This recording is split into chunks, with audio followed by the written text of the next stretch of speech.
Wala talaga akong plano na alam mo yun, abroad. Hindi sumagi sa isip ko na, oy, lilipat ako ng Canada, dito ako magsistay. Okay naman tayo sa Pilipinas, ba't pa tayo magka-Canada? Nagkaroon na kami ng family, yan, napag-isip na kami na, iba na pala yung, iba na. Hi, this is Lou, your immigration lawyer. Kamusta? Welcome back to Finding Home, where we talk to Filipinos in Canada, whether they're at the start or the middle or at the end of their journey in Canada, finding their place, finding their home under the sun, under the maple banner. So today, makakausap natin is a former client of ours. You've probably seen him pakalat-kalat dyan, baka nakita nyo na sa movies. He's represented the Philippine flag in international events. Baka nakita nyo rin siya sa sachet ng isang chocolate drink or nakita ninyo sa isang Tetra Pak sa 7-Eleven. So today we're going to talk to Japoy Lizardo, national athlete from the Philippines, and now in Canada, living his life as a permanent resident, teaching Taekwondo to kids in Canada. Now with 3 kids, kasama ang kanyang also national athlete na spouse, si Janice Lizardo, who is a full-time mom at the moment. So Japoy, kamusta na? Anong bago sa'yo? Hello, Attorney Lou. Okay naman. Eto, may bagong baby kami. Oh yeah. So, yeah, 6 months na. Yung aming baby girl. Yan. So girl Finally. na. So I have 2 boys and 1 girl. And then ayun, so far andun pa rin ako sa aking work, which is teaching taekwondo. Yeah. Taekwondo instructor. And so far si Janice naman ngayon is just staying at home. Naka-ano pa siya, naka-leave pa siya. And just taking care of the baby girl. Yung isang bagay na napakalaking advantage in Canada na pwedeng mag-take ng parental leave na medyo Yes. mahaba-haba Yes. And So at the same time, ano pa rin, meron pa rin kahit papaano nakukuha. Kahit na, alam mo yun, mahaba yung leave, di ba? So, yun yung parang isa talaga sa very kami, parang blessed and thankful din na at least nandito kami, 'di ba? May mga talagang benefits din na nakukuha. And speaking of benefits and speaking of the kids, ano nga ba yung primary motivation ninyo to come to Canada? Hindi ba sila din yun? Yes.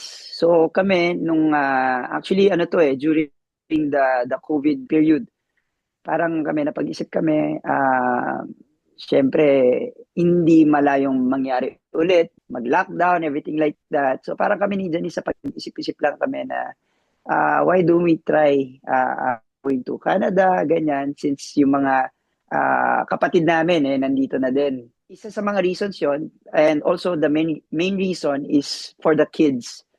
Yeah, para may paglaki nila, may option sila, di ba? If maganda career nila dito sa Canada, at least andito sila, 'di ba? If maganda yung maging career din nila sa Pilipinas, madali lang din bumalik. And if alam mo yun, anything mangyari sa Pilipinas, pwede bumalik dito sa Canada. So may mga options sila. Matagal ko na rin kayong tinatanong nun, di ba? And tinatanong din kayo ng Yes, mga pinsan oo, ninyo oo. kung gusto bang mag-Canada. Kasi naalala ko, una pa lang inayos natin yung visitor, yung tourist visa ninyo. So, Yes. nun pa lang ba nakikiliti na kayo na pumunta ng Canada? Tinutukso na ba kayo halimbawa ng kapatid mo? Yeah. Sa totoo lang, talaga wala talaga akong plano na alam mo yun, abroad. Like Canada, ganyan. Hindi sumagi sa isip ko na, lilipat ako ng Canada, dito ako magsistay or something like that. Na open lang yung mind namin. Yun nga, nagkaroon na kami ng family. Yan, napag-isip na kami na iba na pala yung iba na yung yung pag may pamilya ka na, ganyan. Yung nasa Pilipinas ka, nag-consult kami noon. Parang kwentuhan lang, ganyan. Check lang ng mga points kung okay ba yung points nyo. I think that time, ang taas ng points namin eh. Pero sabi namin, parang okay naman tayo sa Pilipinas, ba't pa tayo magka-Canada? Pero yun nga, yung at least kahit papaano, di ba, PR na rin kami. Pero yun din siguro yung parang naging timing lang din, at least kahit papaano. Pero yung pala kahit habang tumatanda ka, pag tumatagal yung oras, mas bumababa yung points ng Oo. for the PR, no? Pero at least, ayun, nandito na kami ngayon, di ba? So, Naihabol. yun. Naihabol. Pero Yes, malala ko, di ba, una, naihabol. iniisip natin nung una, di ba, express entry, kaya nga yung points tinitignan natin, Yes, yung yes, age. yes. Aha, yes, Pero yes. yung naging primary entry natin nun, 'di ba pumasok muna kayo as international students, 'di ba? Mabilis ka bang Yes, yes, yes. naka-adjust nung dumating kayo ng Canada? Sa totoo lang, hindi masyado. Yung kids, mabilis naka-adjust. Kasi alam mo naman, pag kids, excited, ganyan. Mhm. And si Jevi nun kasi 1 year old pa lang. So Yes. stay lang siya sa bahay. Si Jace naman, kaka-start lang din niya mag-school. Mhm. So nung nag-start kami nung Canada, online pa siya. So Ah. sa bahay lang din. So online, since nag-online class na rin naman si Jace before coming here, parang hindi siya masyadong nahirapan to adjust. Ako lang medyo Mhm. nahirapan dahil Mhm. for the long time, di ba? Matagal na akong graduate, tapos balik school na naman. So, another adjustment na naman for me na with regards to schedule, Yun na nga. with the assignments. Nung pagdating namin dito, um, pumunta yung mami ni Janice dito and yung lola niya to also help us out to adjust. And sila yung parang minsan nag-work si Janice, ako nasa school, tapos sila naman yung nag-aalaga sa kids, ganyan. So, malaking bagay. And then nga, yung parents ko rin, ah, tumutulong din sa amin dito. Ganon din, yung dad ko naman yung naghahatid sundo kay Jay sa school and kay Jevi. Yung mami ko yung nag-aalaga sa kanila. Minsan, yung mami ko nagluluto dito. So, parang kami nababawasan yung mga iniisip namin, Mhm. ganyan, na nakaka-concentrate kami sa kung ano yung dapat namin gawin. Mhm. And just recently nga, yung mom and dad ko nagstay dito for like 6 months. So, Ah. ang tagal, di ba? To help us out kay Jana naman sa aming baby girl. Siyempre, ang laking adjustment niyan dun sa buhay mo sa Pilipinas. Paano mo i-contrast? Paano mo Yes. i-compare? Iba iba. Parang Pilipinas, comfort zone talaga eh. Dito, lahat ikaw talaga yung gagawa. Kumbaga, hindi mo pwedeng iasa sa ibang tao yung kailangan gawin. Parang Mhm. ganon. So, kunyari, yan, syempre, simpleng mga gawaing bahay, di ba? Pwede mong, may mga helpers naman na pwedeng tumulong sa'yo. Right. Dito, hindi. Ikaw gagawa lahat, di Mhm. ba? And then, syempre, yung schedule mo pa sa mga bata, di ba? Mhm. So, parang panibagong adjustment na naman yon. Every time, kunyari, syempre, si Jevi, nasa bahay lang, ganyan, nung una. Mhm. Pero nung nag-start na siya mag-daycare, panibago adjustment na naman sa schedule, ganyan. Mhm. Pag nung nag-start na rin silang pumasok face to face, Adjustment panibagong ulit. adjustment na naman. So maraming adjustments talaga. So para pala Yeah. siyang yung immigration pathway ninyo na ang daming adjustment din, ano? 'Di ba? Oo, Kasi correct. nagsimula tayo, Yes. una, kino-contemplate natin yung express entry nga, tapos pumasok kayo as international student, tapos pagdating ninyo ng Canada, iniisip natin yung self-employed. Naalala mo pa ba yun? Yes. Yes. Siyempre, alalang-alala namin yun. Oo. So, Kasi yung... madaming mga ano talaga, mga pagbabago sa Mhm. ah, immigration nga. Mhm. So in short lang kasi guys, yung self-employed kasi designed yan para sa mga artists and athletes at gawa nga na itong self-employed ay nakafocus sa athletes. Tamang-tama sana ito para kay Japoy at kay Janice given their profiles in the Philippines as Mhm. national athletes. Tapos syempre meron din silang mga exposure sa mga endorsements nila sa social media. So meron talagang laman. In other words, yun talaga yung original plan. Pero nung pagpunta na namin dun sa pag-prepare ng mga documents, pag-prepare ng mga eligibility requirements para sa programa na to, dun tayo medyo nagkaroon ng mga preno, kumbaga. Hindi naman Mhm. hard stop, 'di Yeah. ba? So, ano bang Yun. part ng self-employed yung pinaka nahirapan kayo? Sa akin siguro yung isa na dun yung pag-gather din ng documents nung Mhm. nasa Pilipinas pa kami. Siyempre, self-employed. Lahat ng mga kailangang mga evidence na Mhm. na kailangan na magpapatunay na ito talaga yung ginagawa mo. Lahat kailangan naka-document, lahat kailangan meron kang parang hard copy Right. or something like that. Yeah, para yun yung ipe-present mo. So, syempre lahat yon yung kasi before nag-Star Magic din ako, Mhm. yung gym namin sa Celebrity Sports, Oo. yung mga endorsement, something like that. So lahat yon parang inipon ko sa PTA, Philippine Taekwondo Association, Tama. yung mga ano doon, employment letter, ganyan, kung Pero kasi kailan yung ka challenge, nag-start. isang naisip kong challenge noon, Japo, yung sa Pilipinas kasi 'di ba sanay tayo na paminsan hindi naman masyadong dokumentado lahat, 'di ba? So, Ay, yes, nung yes, hinihingan yes. ko na kayo ng resibo, pinagpawisan ba kayo? Oo, grabe, grabe. Tapos, syempre, ano pa, um, like, minsan, kunyari, nandito na rin kami sa Canada, tapos may mga documents din na kailangan for the self-employment, di ba? Ay, Hmm. naalala ko yun eh. Magkaiba yung oras sa Pilipinas, sa Canada, minsan yung hihingan mo ng documents, naka-leave pa or something like Oh, that, yes. kailangan na yung mga documents, di ba? So yun yung mga talagang mga challenges na parang kinaharap namin noon nung Mhm.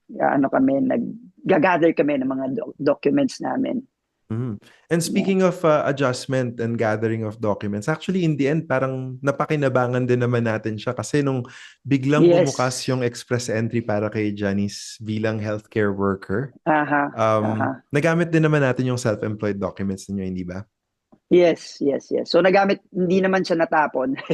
Ano pa rin Yun. siya, parang, syempre, sa akin din, yun yung parang naging documents ko na.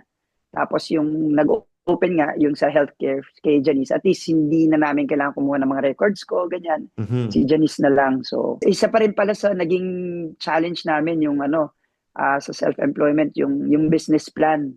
Mm. Yun. Kasi syempre, ano naman, iba yung business sa Pilipinas, iba rin yung business dito sa Canada. So, Mhm. grabing sobrang mabusisi talaga yung Mabusisi siya. business plan na kinakailangan. Yeah. So, yun. And siguro, paliwanagin ko rin lang dito kasi in the end, nasa express entry natin nakuha yung permanent residence nyo. Pero nung una Yes. kasi na self-employed yung plano, nangangailangan talaga to ng business plan para maipakita sa Mm, Canada na yung self-employment kayang i-translate sa Canada. This is why baka yung iba sa inyo dyan nagtataka bakit namin pinag-uusapan ng business plan bukod sa proof of yeah. self-employment abroad. Pero yun nga, speaking of experiences back in the Philippines, nabanggit mo kanina na nag-Star Magic ka. Actually, nakalimutan ko na yun kasi iniisip ko lang parati Oo. taekwondo. Pero Oo. taekwondo champion ka na nga, tapos nasa sachet pa ng Milo at nasa lahat ng mga tetra, relatively okay na ang life ninyo. Bakit, Yes, yes. alam mo yun, nabanggit mo yung mga primary motivations mo about your kids in Canada, but, Yeah. why start over in Canada? Well, for us naman, to be honest, okay naman kami sa Pilipinas. Mhm. Yun nga, nung time ng COVID, ang daming nagkasakit. May mga friends ako na tinamaan. Yung iba, mga may kaya talaga. As in, talagang sabihin natin mayaman. Pero nung tinamaan silang COVID, nakikita mo na lang na they needed like help financially, 'di ba? Na uy, ito okay na to dito sa Pilipinas, pero alam mo 'yung pag tinamaan ka ng matinding sakit, ano talaga, mauubos talaga ikaw. Yung savings mo, lahat mauubos talaga. At least dito sa Canada, yung wala kang binabayaran sa hospital, 'di ba? Although yes, there may mga taxes tayo na binabayaran dito, pero ramdam mo naman kung saan napupunta yung mga binabayad mo na taxes. Like ito nga, nung nanganak si Janice, parang very minimal lang talaga yung binayaran namin. Parang Talaga? parking space, Parking? parking, and then parang may ano lang, sa room lang, something like that. Parang Pero with upgrade, ganun ba? Parang ganon, yes, yes, parang upgrade ng room. But Mm, yung mga doctors and everything, parang ano na, all taken care of. So, mm. yun. So yung social safety nets, napakalaking bagay pala para sa inyo. Pero kumusta naman Mm. ang adjustment ninyo since nang nakarating na kayo ng Canada? Kasi how many years has it been? 4 years. 4 years Four na years. rin. So, Yes. Magpa 5 years na kami this year. August, I In think. August. Yes. Wow, August. wow, August. wow. So, Yeah. kumusta? Adjusted na ba? So far, yeah, oo naman. Adjusted naman. Although, yun nga, may bagong baby. So, another adjustment na naman. Adjustment. Pero hindi naman na yung parang totally na, alam mo yun, parang totally, parang stranger ka sa Canada na hindi mo alam kung anong gagawin mo, ganyan. Ang maganda lang si Janice kasi, siya yung parang tagahanap ng mga documents, requirements, lahat ng ganyan, taga-research, Yes. researcher all in one, parang ganon. So, alam mo yan, parang sobrang yung ginagawa niya sa family namin, parang napapadali. Especially for me, parang ganon. Nababalanse mo ba yung um, life mo as a husband, as a father, and of course as a working professional? Kamusta yun? Mm. As a matter of adjustment? Medyo mahirap, pero alam mo yun, parang training din yan, eh, na pang araw-araw mo na siyang ginagawa. Minsan nakakaano ka na ng routine mo, di ganon. So far ngayon, okay naman, okay naman. And speaking of routine, anong mga ginagawa mo to relax? So, what's your favorite part of being in Canada, by the way? Sa akin, favorite part ko being in Canada is actually basta kasama ko lang yung family ko, masaya na ako eh. Ganon. And also like for me, isa din sa maganda dito sa Canada is maraming mga parks na pwede mong dalhin yung mga kids, ganyan, maraming pwedeng activities na gawin. Um, Yun, feeling ko yun yung mga siguro magagandang mga experiences namin na na together as family. Mm. Yun. Yeah, so yun nga, yung family was super instrumental in, adjusting in Canada, lalo na nung early Mm. years mo in Canada. Siya nga pala, nung early years mo sa Canada, syempre, my gosh, you're balancing working, you're balancing, Aha. 1-year-old pa lang si Jevi, for Aha. example. Yeah. Tapos, first year ulit ng pag-aaral, bagong Yes. environment. How So, was studying in Canada? How did you find it? Anong pinaka-takeaway mo dun? How is it actually different, for example, yung time mo sa mm. Lasal? Iba sa Pilipinas talaga kung yun yung ano natin. Very strict talaga sa Pilipinas. As in by the book, by the book. Dito sa Canada by experience. So they let you experience talaga kung ano yung pinag-aaralan mo, hindi lang yung alam mo yung lecture, exam, ganyan. More on um what do you call this? Practical, mga ganyan sa Canada. So, So, kailangan dito talaga yung hinahanda ka nila hmm. na parang ipapa-experience sa'yo na, o sige, punta ka dito, kailangan mong gawin to, ganyan. O explain mo, kunyari, may mga clients ka na ganito. So, yung mga ganong scenario. So, talagang experience talaga dito sa Canada. May mahaba bang internship yung program? Naka-co-op ka ba nun? Yes, co-op, co-op. So, So, I think one full term yata yung co-op mhm. namin nun Yun na kasi yung kailangan difference mong, eh. 'Di ba? Yun yung difference, yeah, Chapoy, 'di yeah, ba? Like, in the Philippines, we have our internships na yes, typically yeah. mga 200 hours. Nag-internship ka rin ba nung nasa Lasal ka nun? Yes, Required kayo oo. nun? Yeah, Nag-internship kami din din ako. eh. Ako naalala ko sa Yeah. UST nun. So, yung co-op kasi, guys, ano yan eh, isang buong semester siya, 'di ba? Tama ba, Japoy? Yes, yes, yes. Tapos, So, one whole araw-araw semester. yan, 40 hours a week. So, doon ka lang nakafocus sa work. Ibang-iba siya sa internship lang. Um, Yes. Yun nga eh. So, parang masasabi mo kung naghahanap ka ng trabaho sa Canada, tapos nagbe-build ka ng work experience in Canada, would you recommend it, for example? Yes, yes, yes. I recommend yung mga co-op na ganyan. Kasi like for us sa school namin, yan din yung parang nagbi-build ka na ng network mo sa mga professional, sa career mo. Marami kang mamimit na tao na makakatulong sa'yo na later on magiging connection mo din. So ang naano ko nga lang din dito na natutunan ko din na most people na hina-hire talaga is connection. Mas mapapadali ka sa paghanap ng or paghanap mo ng work if you have connections. So Mhm. during the co-op, doon pa lang makipag-usap ka na sa mga tao. Like ako, Kuya Lujay, introverted talaga akong tao. Introvert ako. That's a surprise for a Mahiyain. lot. Yeah. So introvert talaga ako. Um, pero nung napunta ako dito sa Canada, yung parang hindi naman sa hindi pwede maging introvert, pero you have to push yourself talaga to talk to people. Mm. Ganyan. You have to Lalong self-promote. lalo na pagka yes, yes, yes. Lalo na pagka yun na nasa co-op ka na ganyan to build your network. Ganyan. Mhm. Yun very important din na natutunan ko yung networking. Right. Networking.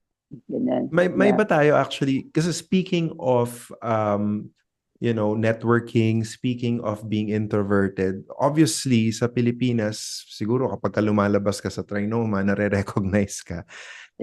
Sa Canada, mga Pinoy, nare-recognize ka ba? Curious lang. Yes, may mga ibang mga ka-age mga ka-generation natin na 25 to 30 ganyan. Uy, salamat, 25. Yeah, yung mga generation natin, yeah, may mga ibang tao na nare-recognize pa rin ako. And especially yung mga minsan may mga parents ako na estudyante ko, tapos yung parents nila mga Filipino, yun, Mhm. nare-recognize nila ako pagka pumupunta sila sa gym, nagtatry ng taekwondo. Kayo po si Japoy Lizardo. Yes, yes, yes. Yung mga Ayun. nag-enroll ba sa school mo, alam ba na ikaw yun? Or doon na lang nila nare-realize? Or is it a mix? Ah, yung iba parang mix. Minsan yung iba parang minumukhaan pa ako, parang tapos biglang lalapit na lang, tatanungin ako kung Pilipino ba ako. Tapos pag sinabi kong oo, kayo po ba si Japoy Lizardo? Ayun. Sabi ko, yeah, yun. Ayun. Diba? Yeah. Mukhang nag-adjust ka na nga ng mabuti dyan. No? Mukhang pinagdududahan pa yung pagiging Pilipino mo. Oo nga eh. Yeah. No, but napansin ko rin si Jace, sobrang advanced na rin sa taekwondo yung Yes, panganay yes, mo. yes, yes. Anong Oo. belt na So, niya? ano na siya, black stripe. So, ano na lang, Wow! magba-black belt na siya hopefully this coming October. That Yeah. means ilan taon na ba siya? 10? Ganun ba? 9. 9. 9. He just turned 9 last February 24. Right, Yeah. right. Mhm. So, tapos at 9 years old, magba-black belt. Wow. Yes. Oh, yeah, yeah. Pero Canadian na rin sila, no? Kasi talagang from the get-go, yung education nila dyan talaga. Yes, yes, yes.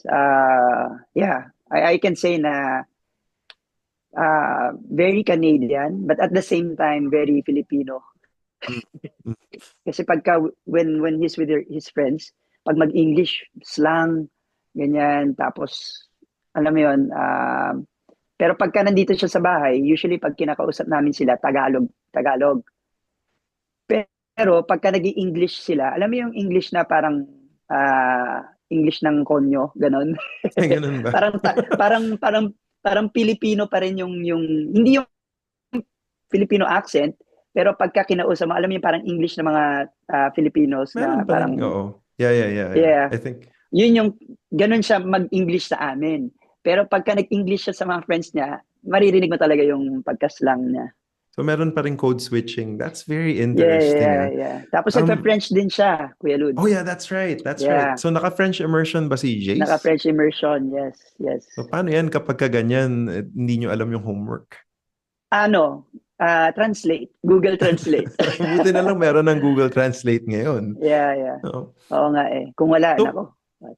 lumipat kayo ng Canada, mga 5, 6 years old na si Jace. So, Yes, yes. naranasan nyo yung early parenting in the Philippines.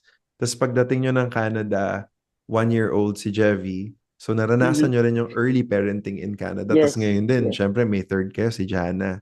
So Yeah. how how is parenting like for you na na-experience yung mga different angles and ways of doing it? How would you describe your Ah, experience in Canada? Let's put it that way. feeling ko dito parang hindi naman mas mahirap, pero mas parang mas dapat tutok ka. Hands-on. Kasi sa Pilipinas, kasi alam naman natin yung culture, ganyan, kabisado na natin, and also may mga tumutulong na, grandparents, tumutulong Mm-hmm. sa pagpapalaki sa mga kids. Dito talagang hands-on ka talaga dapat.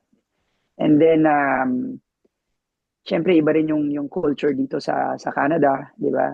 Mm-hmm. So dapat ano lang parang kami ni Janice, parang every time pinapaalalahanan namin yung mga kids na dapat ganyan, dapat ganito. Kung ano yung makita mo sa iba na hindi maganda, dapat alam mo yun, stay away. Hindi mo dapat ginagaya yung mga ganyan. Mm-hmm. So dapat talaga yun parang tutok ka sa kanila. Kasi may mga questions na rin sila minsan na bakit ganito, ganyan. So dapat you just have to know how to deliver it pag kinausap mo Mm-hmm. sila. Para Mm-hmm. ganon. Yeah. Yeah. They're getting to that age, ano? And speaking of Aha. getting to that age, siguro mga 10 years na kayong adjust ng adjust. May question ako. Given a chance, would you go Mhm. back to the Philippines? At anong prefer mo actually? In terms of like Kami, lifestyle, paano mo binabalanse? well, kami ni Janice, open naman kami na to going back to the Philippines. We're not closing our doors kasi same thing, depende pa rin sa mga careers na pipiliin ng mga kids, 'di Mm-hmm. ba? So, pero kami so far,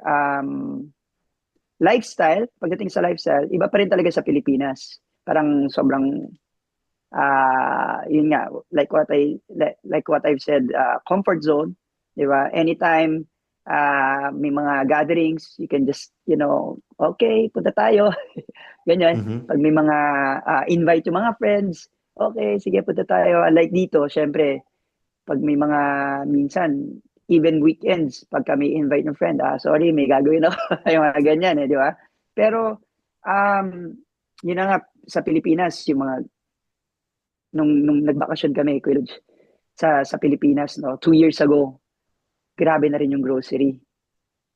Pag nag-grocery ka, ang taas na rin talaga.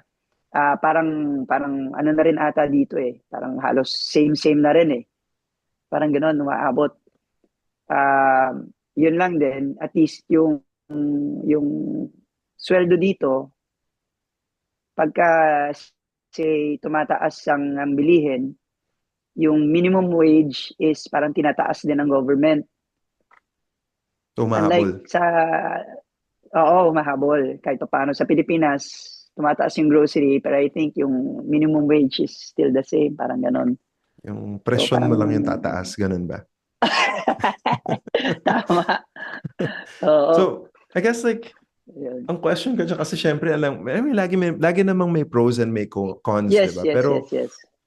ang question ko dyan, like, subjectively, masasabi mo ba na pagka nasa Canada ka, halimbawa darating ka, nagbakasyon ka ng Pilipinas, babalik ka ng Canada, pagka uwi nyo sa bahay ninyo, do you feel like you're home? Have you found home in Canada? I can say na oo. Oo, yeah. Pero pag pumunta pa rin ako ng Pilipinas, pagka, alam mo yun, nakita mo yung bahay mo, nakita mo yung, ay, parang, as in talagang, sobrang sarap sa pakiramdam na, ano. Pero andun pa rin yung feeling na, hindi na ako dito nakatira, parang bisita na lang ako, yung, parang ganyan. Mm-hmm. Yeah, Mm-hmm. yeah. So parang may rose-tinted glasses ka, no? Parang may nostalgia feel ba, ganun ba kapag ka Yes, yes, umuwi? yes. Yeah, Hanggat sa, yeah. wag ka na pupunta ng grocery. Baka magulat ka. Sabi mo nga, ikaw nagsabi niyo na. Oo, yeah. Yeah, yeah. Pero yun nga, anong ano, parang ang tanong ko dito isa pa siguro dun sa mga bata. Kapag umuwi sila ng Pilipinas, kasama nyo, lalo na yung bunso ninyo, yung pangalawa Aha. ninyo, tsaka yung, obviously yung bunso, hindi pa nakakapunta ng Pilipinas. Pero yung si Jevy, for example, yung pangalawa, Kasi mas sa Canada na siya eh, if you think about it, 'di ba? So parang out of Mhm. his life, parang 80% of his life nasa Canada, 'di ba? Yes, yeah. So Mhm. kapag nung umuwi kayo ng Pilipinas, anong pakiramdam niya? Anong mga tanong niya, ganun? Nangyari kasi, Kuya Lodge, di ba may mga ano rin kami, may mga vlog din kami, nag-YouTube kami, ganyan. So minsan yung bahay, syempre nakukunan namin. So sila Jevy and Jace, napapanood nila. Ito yung ano natin. Ito yung parrot natin. Oh, ito yung dito tayo ano, ganyan. So pag uwi namin ng ano, si Jevy, 1 year old pa lang nung pumunta kami dito, parang na-amaze siya na, uy, ito yung nakita ko sa vlog namin. Oh, this is where That's right, I yeah. used to, something like that, parang ganon. Yeah, so talaga Siguro na-amaze sila pagka, it's worth mentioning kasi na, I mean, the kids are social media kids, like very exposed mhm, kayo kasi yeah, yeah. dahil very present kayo sa social media. Yung ano dito, interesting nga yung point mo na yung recall nila is from your videos. So, Yes. anong reaction nila nung ganun, nung nakita nila na amaze sila? Parang nitatanong sila, lalo na nung nasa, kunyari sa kwarto, di ba? Mhm. Oh, wow, this is our room before. So, alam nila na ano, pero hindi niya, parang kung titingnan mo, parang first time niya nakita yung room. Parang ganun. Pero nakikita lang niya kasi sa video. Parang ganun. Hmm. So, Pero that's more Jevy, ano? Kasi si Jace, syempre, meron ng yeah, fond yeah. memories. Si Jace. Parang normal na lang sa kanya. Pero more on talagang memories kay Jace. Kasi meron kami, like before kami umalis, may maliit kami na swimming pool sa bahay. So, may Mhm. parang portable swimming pool. Mhm. Parang sasabihin ni Jace, oh daddy, this is where our swimming pool is. Tapos sasabihin niya, tumatayo ako dito sa window, like that, and then I jump. So yung mga ganong memories, yung mga naaalala niya. So, yun, It's about nakakatuwa naman. those memories, like yung image, pati siguro yung smell kasi Yes, kasama yung touch, di yes, ba? yeah, So, yeah. how do you, may tanong ako, how do you remind them of their Filipino heritage? Yun na, unang-una, yung pagkakausap namin sila, sa kanila ng Tagalog, tapos yung pagkain, yeah, Filipino food dito sa bahay, halos Filipino food, sinigang, adobo, ganyan. Um, Nanonood sila ng mga vlogs na mga Filipino vloggers, nakikinig sila ng OPM music, ganyan. So far yun eh. Tapos yung nagbakasyon din kami sa Pilipinas, punta kami Boracay, ganyan. So nakikita nila na, ay, ito pala ang Pilipinas. Hindi lang pala yung more city, may mga magagandang places din, ganyan. Yun. Have they asked you questions about their identity? Are they Filipino? Are they Canadian? And how do you see them actually? Mhm. Um, Actually, they don't ask. Sinasabi lang nila. Parang, oh, I'm Filipino, I'm Canadian, and I'm gonna, So parang both. Spanish, parang ganon. Oh, yeah, that's Kasi yung right. mami nila, Yeah, ano may Spanish blood. So sinasabi nila, I'm Spanish, I'm Filipino, and very soon I'm gonna be multicultural. Canadian. Parang, yeah, yeah, yeah. Oh, hindi sila yung parang, I want to be ano lang, Canadian lang, pag ano. Mm, Hindi naman. So, ina-embrace din talaga nila yung pagiging Pilipino nila. Kasi alam din uh, nila ng mga kids uh-huh. na nagre-represent din kami ng Philippines nung 'di ba nung naglalaro kami. So alam nila, oy, maybe I can represent Philippines or Canada, sabi niya sa mga Oh. Olympics ganyan. Oh, ito siguro yung mainit na Yeah. tanong kung nandito natin tayo sa subject na to. Yung 9-year-old mo, Ah, papunta na oo. dun. Paano to? Oo Ano nga eh. ba? Ano to? Actually nagtatanong nga siya. Do Oh. I represent Philippines or Canada Oh, sa kung Olympics? tatanungin It's up to ka, you. Japoy. Pero kung tatanungin ka, saan mo Aha. siya papupuntahin? Ako? Di ba kasi, ano yun eh, live Oh, questionnaire for a lot of Olympians, di ba? For yeah. example, Aha. Aha. Yeah, yung yeah. figure skater ata ng China, actually US born siya. Yes. Pero US. Yes, yes. representing PRC, di China. ba? Yun. Yes, yes. Tapos yung Yeah. iba namang mga hockey players na Canadian of Italian heritage, nag-represent sa Italy naman, di Yes. ba? Aha. Yeah, yeah, yeah. So, assuming na umabot tayo sa level na ganito sa mga anak, saan sila pupunta? Yan ang magandang tanong, Kuya Luge. Ako, ano, malapit talaga sa puso ko ang Pilipinas. Okay. So, And alam mo naman, well, Philippines, hindi pa sila yung talagang ganun ah, dominating sa pagdating sa sports, 'di ba? Yes, Yeah, may mga ilang athletes, pero alam mo 'yon, sa taekwondo wala pa masyado, 'di ba? So, parang napupusuan ko, gusto ko i-represent ni Jace. Kung ako ang tatanungin, Philippines. mm, Yeah. Pero okay. depende pa rin sa kanya. Kung maging citizen naman na kami dito, no problem naman eh. Mhm. Kung dito siya nag-qualify, di no problem, Canada, represent niya. Pero kung gusto niya mag-try ng sports sa Pilipinas, doon. Oh. Yeah. Abangan, in other words, abangan. Abangan. Yes, yes, Oo. yes, yes. Pero I like I like the fact na yun nga syempre ultimately decision niya yun. Lalo na by the time na mag-decide Yes, yes, siya, yes. mulat na Oo. siya. So, Yes, napag-uusapan na yes. ba niya kung ninyo kung yung mga magiging careers nila? Have they expressed kung ano yung mga Yeah. aspirations nila? Yes, yes. Parang si Jace gusto talaga niya rin mag-ano sports. Ganun And gusto niya talaga. maging pilot. Pilot. Yes, Wow. yes. So far yun yung gusto niya, Mm. maging pilot. And then si Jevi naman, since bata pa, marami pa siyang mga gustong maging. But Yes, right now, syempre. gusto niya maging parang scientist, parang yun yung sinasabi niya. Yeah. And yun din yung maganda, Kuya Ludes. Dito sa Canada, siyempre, walang imposible pagka pinagtatrabahuhan mo talaga. Naranasan ninyo na nagkaroon kayo ng newborn sa Pilipinas given Jason Mhm. Javi. Pero ngayon na-experience niyo having a newborn in with Yeah. number 3 si Jana. Anong Yeah. differences? May advantages ba? Siguro advantages is mas madali na kami naka-adjust kasi alam na namin kung ano yung gagawin, ganyan, especially si Janice. Alam na niya kung ano yung gagawin eh. Um, sa Pilipinas naman, since syempre si Jace first namin, nangangapa pa, ano yung mga ganito, ano yung mga ganyan. Nung lumabas naman si Jevi, somehow, alam na rin yung gagawin, pero may mga ano pa rin, may mga Mm. differences pa rin eh.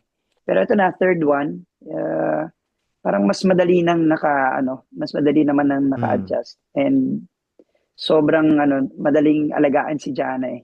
Hindi naman ganun Talaga? kahirap Hindi ba iyakin? And yeah. Hindi. As in, parang siya, happy baby. Happy baby, So, quiet baby. oo, In terms of quiet baby. access to say for example, care, yung mga social services, meron bang mga bigay for example yung sistema sa Canada, dyan sa Ontario for example, for parents for newborns for example? Yes, yes. Ano yan, parang may mga once na nanganak ka na, parang tatanungin ka kung gusto mo ba ng help, like for breastfeeding or for ganyan, pwede kang mag-sign dito, give us your email, may papupuntahin kami dyan na mga tao to help you out, Sa bahay? explain sa'yo. Yes, sa bahay. Sa Talaga? bahay. Yeah. I So did not know papupuntahin this. nila, to assist you, ganyan, kung paano yung mag-ano ng newborn baby, paano yung ganyan, ganito. So, pero since, yun nga, actually, nag-ano pa rin si Janice, na parang sign up pa rin siya doon. Dahil nung una, syempre, yung gap ni Jevi and Jana is, I think, 5 years Five ba? years. Yeah, Five five or six years. years. 5 or 6 years, Six. something like that. Okay. So medyo matagal yung gap. So si Janice naman nung una, parang nag-aalangan siya. Baka nakalimutan ko na kung paano yung ganyan, ganito. Sige, mag-sign up ako at least kahit pa paano ma-refresh ako. Pero nung yun nga, lumabas si Jana, nung nagpunta kami dito sa bahay, okay naman pala, parang kaya ko naman pala. So tumawag yung sa parang social worker or something like that. Na yun nga, we're ready to assist you, ganyan, Mm-hmm. ganyan, ganyan. Do you want us to go to your house to parang ganyan. Sabi naman ni Janice, I think I'm okay already, ganyan, ganyan. No need to come here since it's already third baby, ganyan. Mm-hmm. Ayun. In terms of ease, for example, or difficulty, saan mas Mhm. madali to raise a family, young family? Dito kasi, parang raising a young family, okay din. Kasi marami talagang benefits. with the family, child benefits, everything like that. You can use it for your kids. And sa Pilipinas, marami kang katulong to raise your kid. Your So, grandparents, for example, di ba? yes, grandparents, may mga yaya, di Mhm. ba? Ang maganda lang dito nung nasa Canada kami is mas naging close kami as a family. Talaga? Mas, yeah, yeah. How would you say that? Siyempre, um, siyempre kami lang yung magkasama dito. Walang iba. Unlike sa Pilipinas na, although magkakasama kami sa Pilipinas, close naman kami sa Pilipinas, pero iba yung parang nandito sa Canada na siyempre, tandem talaga kayo, parang ganon.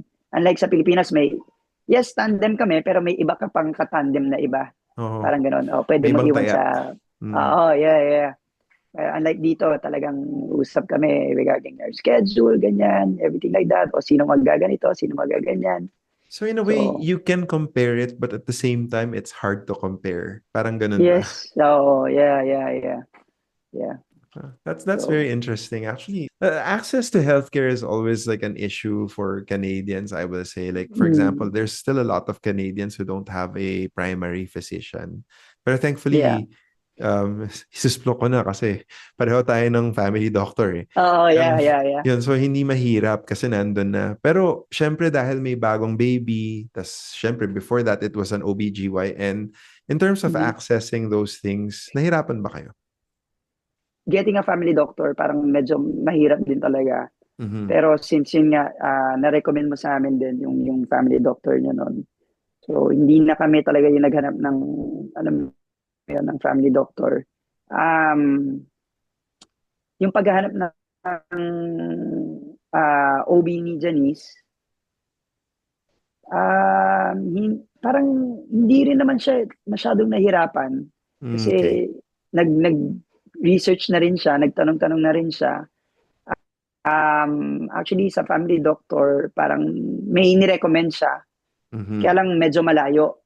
Ah, So, ang ginawa ni Janice, parang nag-research lang siya ng uy, meron pala dito malapit sa atin. So, tinanong ni Janice kung pwede siyang magpa-recommend doon. So, yun. Doon na nakuha kami naman. nagpunta doon sa mas malapit. Yes, nakuha naman. Yeah. What about Yeah. sa pedya? Pedia, nung una, yung family doctor. Pero Mm. itong, yung pedia talaga, ni-research lang din ni Janice. Talaga. Na yeah, yeah.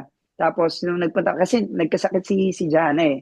So nag-research siya ng pedya. Meron malapit dito, meron din malapit sa may Square One. Mhm.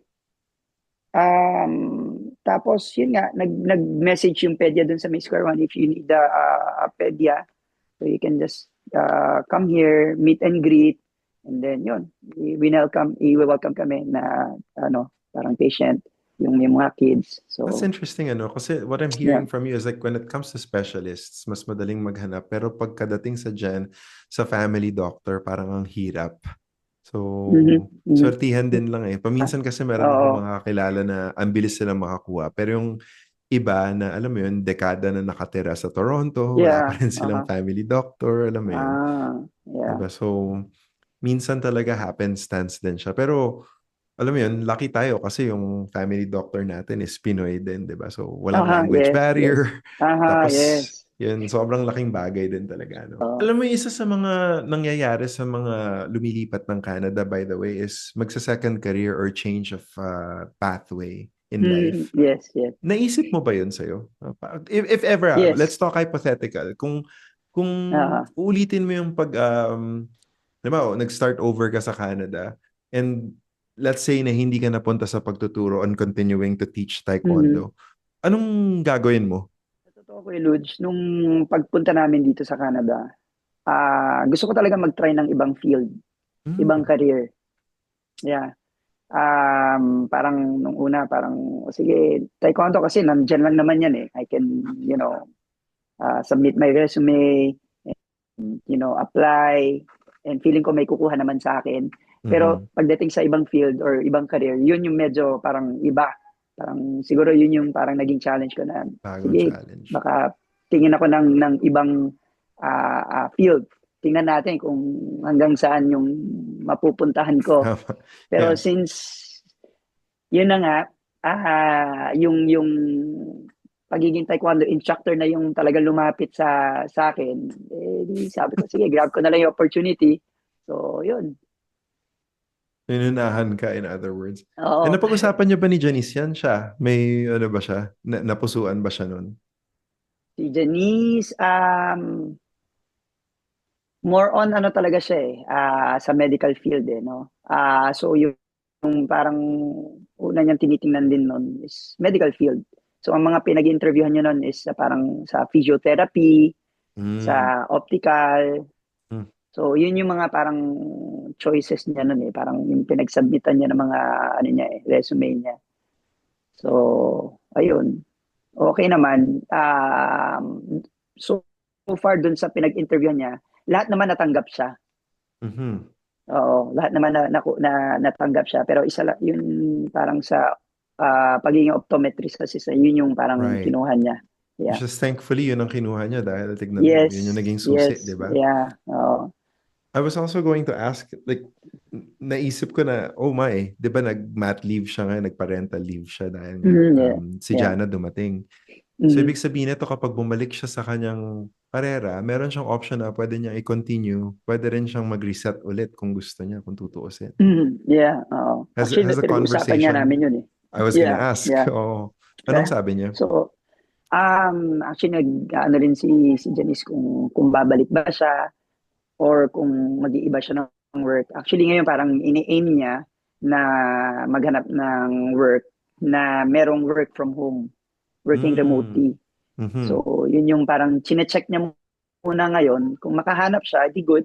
At least, andito pa rin siya sa house to somehow check yung mga kids, ganyan. And then especially si Jana. Mhm. Yun. Pero sabi niya, if hindi siya makahanap, babalik siya sa work niya. And try niyang kausapin yung kanyang boss if meron bang something na pwedeng gawin, ganyan na Mhm. pwede siyang mag-work from home or something like that. So Mhm. hopefully, okay naman. Final salvo na lang siguro ng mga questions. Yes. Um, Una sa lahat, nakukuha na kayo ng PR, di ba? Yep. Ilang, ano na lang ba, bilangan dito before kayo mag-apply ng citizenship? Parang next year ata pwede na kami mag-apply if I'm not mistaken. Yeah, Mm. next year Two pwede na years kami of PR mag-apply. Plus, kasi 2 years, counted yeah. yung ano ninyo yung pagiging temporary resident. Yes, yes. Yun. So I So, think hopefully next year. malapit na rin, malapit na rin. Konti na lang yan kasi Yes. bilis niya, lalo na may baby Ang kayo, so bilis. occupied kayo. Yeah. Naisip nga namin yung unang nagpunta kami dito. Tapos ngayon, ay, grabe, 4 years na pala or magka Mhm. 5 years na pala kami. Ang Mhm. bilis ng Mhm. panahon. Sa totoo lang, Yeah. oo. Actually, isipin mo nga, March na, di ba? Teka, ano Yes, nangyari? grabe. Di ba? May tanong pala ako kasi legally speaking, kapag nag-oath ka for Canada, theoretically, yung Philippine citizenship mo, automatic lost yan eh. Yes, yes.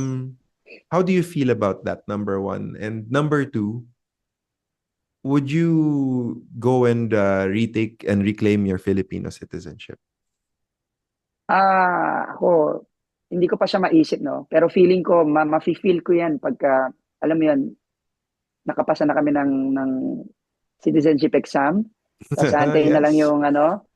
Mm. So, feeling ko, doon ko pa lang siya ma-feel Pero pagka, syempre, pagka inisip mo na parang ang weird, no? Mhm. Parang Filipino, tapos mawawala yung Filipino citizenship mo. Pero, yun nga, at least, good thing na you can also apply for, dual citizenship. So, Yes. kahit pa paano, okay pa rin naman. So, Yeah. plano nyo bang i-reclaim via dual? So far, parang, oo, yeah. Mhm. I Mm, mean, especially yeah. coming from someone na you represented our flag, di ba? You Yes, represented yes. us. So, oo, So, yeah. hearing that from you, nakakataba ng puso, I will say. Uh, Pero, yes, teka, yes. meron bang secret yung family nyo? Lalo na si Janice. Di ba? Any May secret? balit, may nabalitaan ako, nakakuha siya ng bagong citizenship din. Anong nangyari? Yes, yes, yes, yes. Kasi, yes, nakuha siya ng Spanish citizenship din. So, Filipino-Spanish yung kanyang passport. Ngayon, Mhm. meron siyang Spanish passport. Nangyari niya kasi yung mami niya is a Spanish citizen din. Care of yung parents ng mami niya. They're both Mhm. Spanish. Mhm. Yung mga Spanish na nagpunta ng Pilipinas, parang ganon. So, since, yun nga, may parang Spanish, ano sila, uh, anong tawag dito? Yung grandparents niya, pure Spanish, I think. And then yung mami niya, Spanish din. Mhm. So, yung sila Janice, parang may, anong Ancestry. tawag dito? Oo, yun, yung ganun. Yeah. So, pwede sila mag-apply ng Spanish citizenship Mhm. anytime. Yeah. Nagbukas yun eh, oo. So, So, in process na rin ba yun sa mga bata? I think magpapas pala ng requirement si Janice for the kids. So, Mhm. inaantay lang niya ata yung schedule or something like that. Yeah. So, tatlo Ako ano pala, lang no? ako eh. Ako ano lang ako eh. Bread. Mm. Spanish bread. Spanish bread. Ako naman Spanish sardine. Mas social ah. De, pero in serious, on a serious note, so triple citizenship yung mangyayaring situation. Triple threat pala tong si Janice pati yung mga bata. So Yeah. ikaw pala Oo ang nga may eh. iiwan. Yeah. Ako lang may iwan. I think pwede daw ako mag-apply, sabi niya. Kasi pagka yung husband, hindi talaga masasama. Pwede ako mag-apply, pero kailangan ko tumira doon yata for 2 years. So, 2 yeah, years. residency. So, Mhm. sabi ko, okay lang. Hindi ko kailangan ng ano. Hindi ba- Okay na, ng, may Canadian na eh at that may, point. oo, Oh. oo. So, Mm. yun. Yeah. Pero maganda dito, ang dami palang options ng mga bata no, in the future. Yes. And also like sa ano rin eh, sa education, 'di ba? Like actually okay din naman education sa Pilipinas, maganda din. Pero once na kunyari ito lang yung siguro one disadvantage ng kunyari sa Pilipinas, nag-graduate ka, pag pumunta ka dito, hindi mo siya magagamit. Parang gano'n. Kailangan mong Hindi siya, ano mag-aral eh, ulit or o ano. hindi siya automatic na nire-recognize, di ba? Yes, May yes, yes, equivalency yes. pero mahirap. Minsan siyang Oo, mahal kailangan yan. pang kumuha ng mga something na parang subject or course Mm. or program na Mm. na Mm. uh, in line with your profession sa Pilipinas. And then from there, syempre magsa-start ka sa baba and then Mhm. slowly going up. Unlike Right, right. pag example dito ka nag-graduate, 'di ba? Dali mo sa Pilipinas yung pinag-aralan mo dito, okay. 'Di ba? Parang recognized pa rin all around the world. And pag bumalik ka dito, same, 'di ba? Recognized pa Yung rin. So you don't need to portability take any. issue, oo. Yes. Yeah. Tapos, Yeah. well, at least, i- at least, una, nakukuha ka ng education dito. Tapos pangalawa, yung mga bata dyan na mag-aaral, presumably. Tapos after that, Mm-hmm. doon na lang sila magde-decide. But sounds like Yes, that the yes. world is their oyster. Sipin mo yun, Aha, aha. Asia, Yes. Americas, tapos Yes. Europa, 'di ba? Yes. Yes. So, So kahit saan, triple kahit threat. saan. No. Uh, Ikaw, where do you see retiring? I mean, medyo maaga pa siguro isipin, pero where do you aha. see Yeah, retiring? yeah. Depende pa rin eh.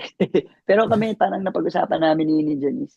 Maganda pa rin mag-retire sa Pilipinas, parang gano'n. Parang relax lang, ganyan.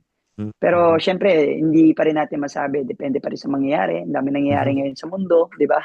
Correct. Tama So, yan, tama yan. at least, di ba, may option kami. So, Option, oo. yeah. Totoo yan. Ang daming ang options, mas Yeah. mabuti nga mas maraming options lalo na in the time of Yes, yes. uncertainty. So, Yeah. Huh? I mean, it kind of like comes back full circle, ano, dun sa unang question ko sa'yo kanina na bakit kayo napa-Canada. In the end, talagang para options, ano.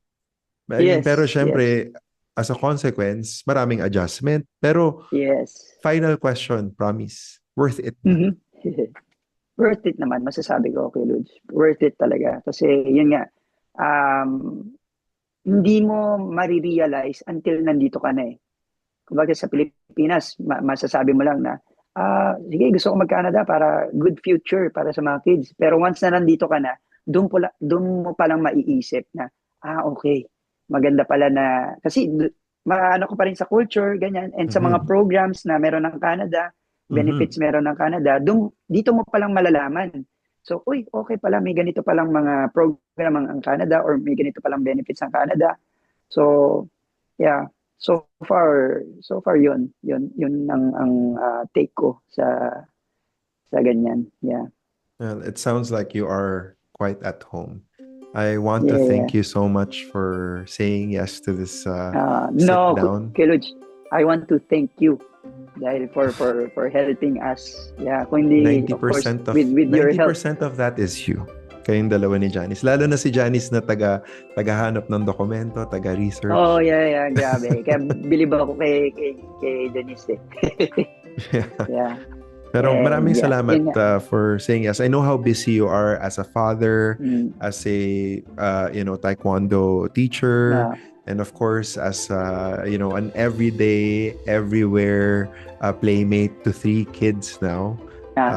That is a very big job, and I will see you soon in person. yes, definitely. Yes. Okay. Maraming Okay. salamat, Japoy. Thank you, Kiluj. Thank you. Thanks. So guys, that was a very interesting conversation kay Japoy.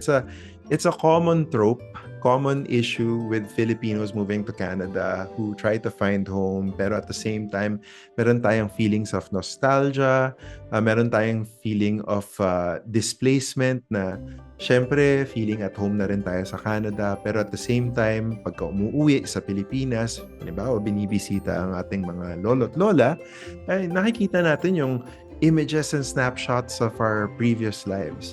But at the end of the day, hindi naman to binary choice na black and white na Pilipino ka ba, Canadian ka ba. Kaya nga rin mabuti dito sa Canada na nakikita natin na hindi lang tinotolerate kung hindi sineselebrate ang diversity. Kumbaga, tinatanggap ka ng Canada as you are, yung pagiging Pilipino mo sineselebrate, pero at the same time, Canadian ka rin. So, nakikita natin tong negosasyon ng identity natin, and it is practiced and it is celebrated and welcomed. And we're very happy to have heard and seen stories from Ina. We're now blessed to hear the story from Japoy na ganun nga, it's a continuing negotiation, pero at the end of the day, you still feel at home whether you're in Canada or in the Philippines. Hindi pa rin natin nakakalimutan yung ating pinanggagalingan. And again, this is Lou, your immigration lawyer. I'm really looking forward to our future conversations with more guests, more interesting personalities to hear stories from coast to coast to coast. And again, I'll see you at the next one. Take care.